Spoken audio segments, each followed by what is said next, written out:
Hi friends, నేను మీ కరణ్. ముందుకెళ్ళు. ఒక పని చేయాలంటే ఆలోచనతో ముందుకెళ్ళాలి. ఒక కఠిన నిర్ణయం తీసుకోవాలి. కొన్ని అలవాట్లను మానుకోవాలి. బిందెలో నీరు నింపాలంటే ముందు దాన్ని కడగాలి. దైవాన్ని కూడా మనం ప్రసన్నం చేసుకోవాలంటే మన మనసు స్వచ్ఛంగా ఉండాలి. ఒక కష్టమైన పనిని సాధించాలంటే కష్టపడి ఆ పనిని ఛేదించాలి. మంచి నిర్ణయం తీసుకోవాలి. ఇవన్నీ అనుభవంతో వస్తాయి.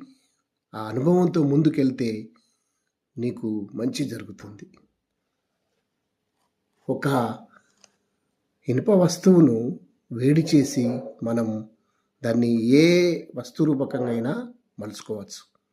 అదే మనం కూడా కష్టపడి పని చేస్తే, చదివితే మనం ఏం కావాలనో అది చేయొచ్చు, సాధించవచ్చు. అలాంటి ప్రయత్నం మనం చేయాలి. అలా ముందుకెళ్ళి మన భవిష్యత్తును ఆనందంగా చేసుకోవాలి. Thank you.